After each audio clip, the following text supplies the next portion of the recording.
বন্ধুরা, খারাপ খবর টিম ইন্ডিয়ার জন্য।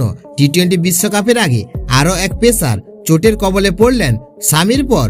বন্ধুরা, আপনারা যদি দেখতে চান বোলারটি কে, তাহলে ভিডিওটি লাস্ট অবধি দেখতে হবে, চ্যানেলটিকে সাবস্ক্রাইব করতে হবে, একটা লাইক দিতে হবে এবং নোটিফিকেশন বেল আইকন দাবাতে হবে। একেবারে শেষ সপ্তাহ চলতি মাসের বা মে মাসের প্রথম দিনই ঘোষণা হতে পারে আসন্ন টি-20 বিশ্বকাপের জন্য ভারতীয় দলের স্কোয়াড। তার আগে ভারতীয় ক্রিকেট প্রেমীদের জন্য খারাপ খবর। বন্ধুরা, মোহাম্মদ শামিকে পাওয়া যাবে না টি-20 বিশ্বকাপে। ফলে ভারতীয় পেসারটাকে জসপ্রীত বুমরার পার্টনার কে হবে তা নিয়ে সমস্যা। টি-20 বিশ্বকাপের ভারতীয় দল আগুনে পেসার হিসেবে নজর কাটছিলেন লখনৌ সুপার জায়ান্টের তরুণ পেসার মায়াঙ্ক যাদব। 150 বা তারও বেশি গতিতে বল করে সকলকে চমক দিয়েছেন তিনি। ক্যারিয়ারের প্রথম দুটি আইপিএল ম্যাচে 6 উইকেট নিয়ে রেকর্ড বিকো নাম তুলে ফেলেছে মায়াঙ্ক যাদব।